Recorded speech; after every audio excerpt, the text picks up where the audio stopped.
Okay, this video is completely improvised, no script, nothing. We're just going to freestyle over it, and let's finish up quick so I can go watch One Piece. It's summer, it's hot, and I want to go outside, touch some grass later. Okay, so animation is hard. It's hard, let's face it. You can either quit or you can learn the right way. And as I said in my previous video, it's better to start small when you're starting animation. And that's what we're going to do today. We're going to do beginner exercises. We're just going to do some of these exercises from the Animator Island website, which I mentioned in my last video. Let me just show you real quick. And it's also a way for me to test my new equipment. I've got a new camera and I kind of like it. I think it's a good way to bring back this format, which is like unscripted and really straightforward. Not always the best videos, but you guys somehow prefer these kind of videos. But yeah, let's do this. And honestly, they are easier to make for me. So yeah, let's do it. Okay, so here is the website I was talking about. It's called Animator Island, and here's the URL. You can just type in Animator Island on Google and you'll get here, and you'll find a lot of exercises, 51 to be exact. And we are not going to do all of them, obviously, but I thought it could be interesting to just try some of them with you, just to see if this format holds up, and if it does work well, we can maybe make a series of it and do the rest of it, because they're not really that complicated. And I don't want to brag, but I think with 3 years of experience, almost 4 now, I think I can do all these correctly, right? And so yeah, so today we're just going to do 3 of these, the first ones, which are about the bouncing ball. And yeah, let's get started. I'm just going to open Blender, because yeah, I'm using Blender.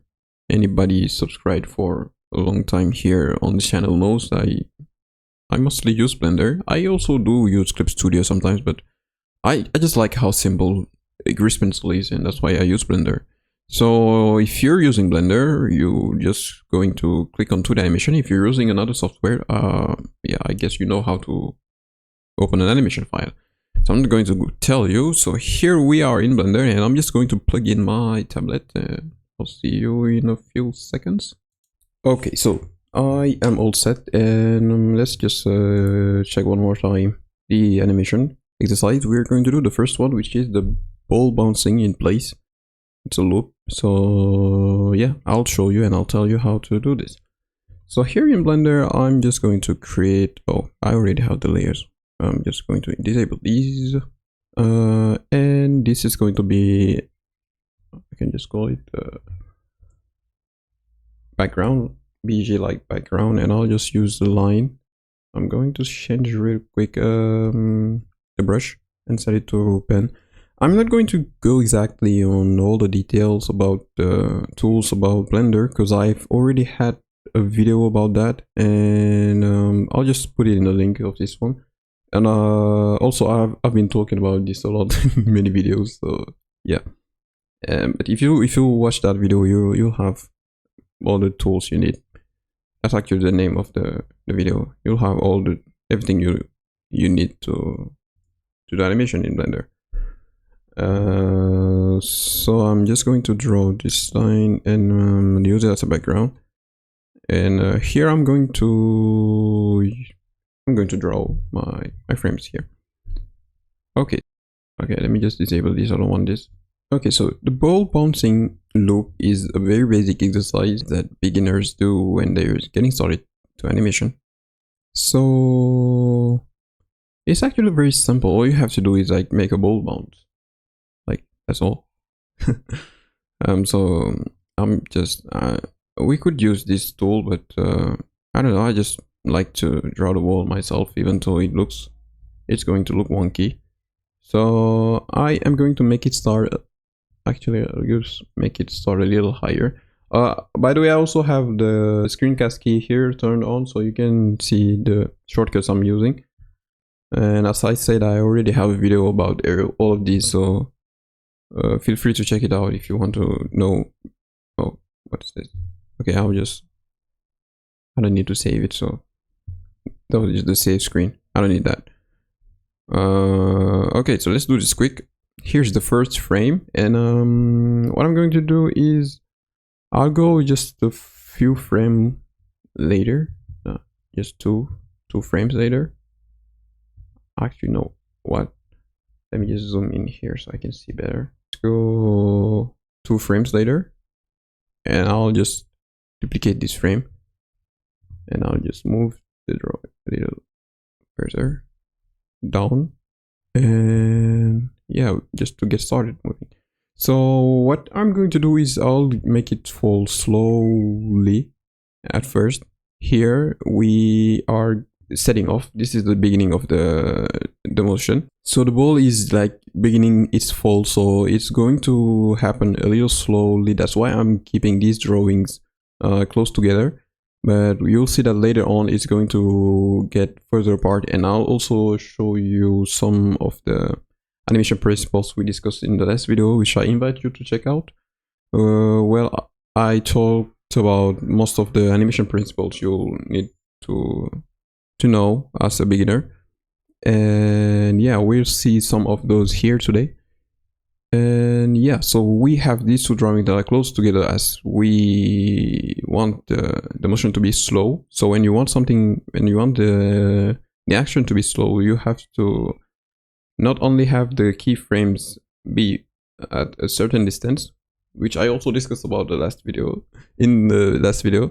and you also want the drawings, the frames to be close together. And yeah, so right now I'm going to make them have a constant speed, so I'll keep the same timing here, the same distance with the keyframe. So I'll just duplicate again, and I'll pop into edit mode, and I'll make it go a little further. This time it's starting to get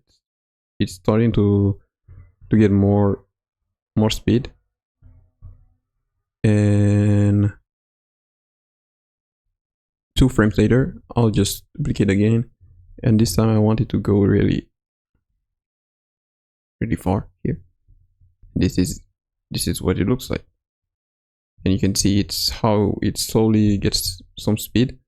And here I'm going to introduce what we call squash and stretch, which I also talked about in the last video. I don't know if I told you, but yeah, I invite you to check out that video. This is not a promotional video about that video, but yeah, it's just cool that you know that you can find those informations there.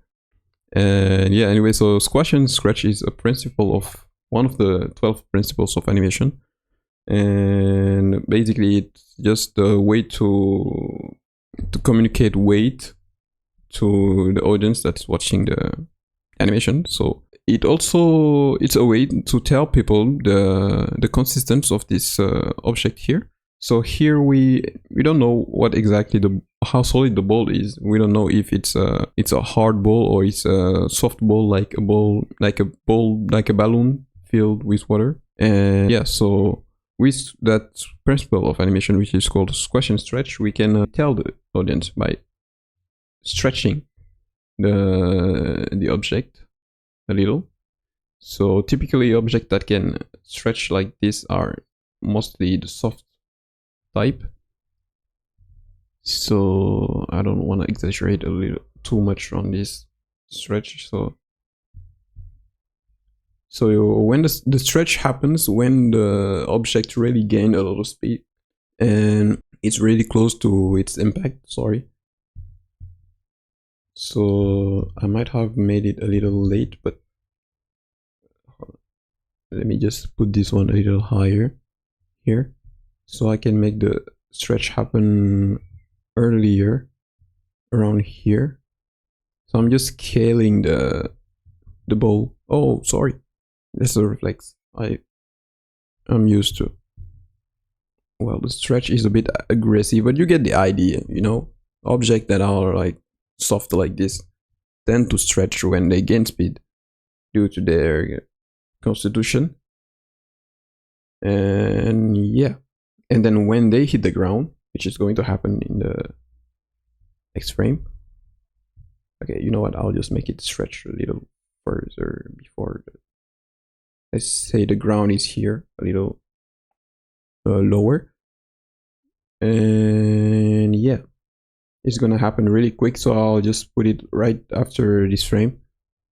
And you know what, I'll keep this drawing. I won't draw the squash. I'll show you how I'm going to do it. I'll just scale it down and scale it on this axis and put it here. You see, this is the impact. This is how it goes.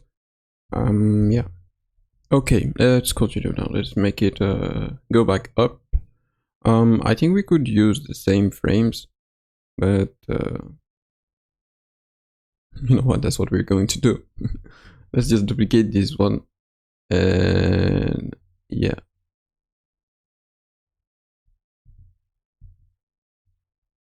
Let's use the same frames that we have already drawn. And this is not lazy work. This is smart work.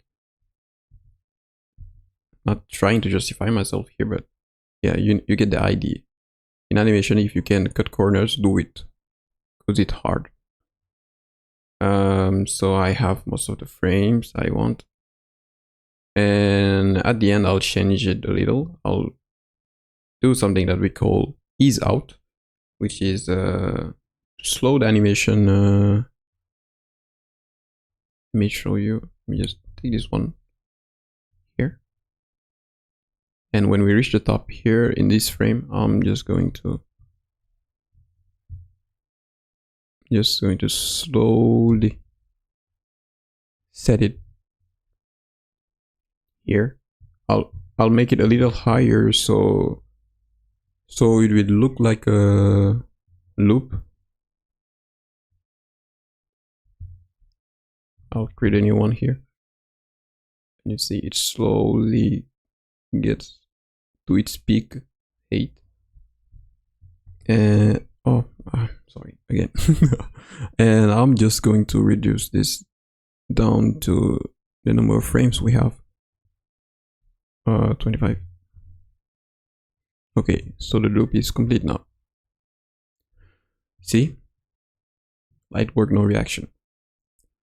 That's how fast you can make an animation. It looks correct, honestly. The squash looks a little aggressive, but so far it looks correct. Okay. So yeah, I don't know if we are going to do the second one, or can I cut it here? Okay, you know what? So since this is just a test video, I was just trying to test the equipment. I am going to cut it here, and we're going to see next time if we're going to continue the other exercises. And if you want me to do the other exercises with you in this format, just let me know in the comments. And yeah, see you next time.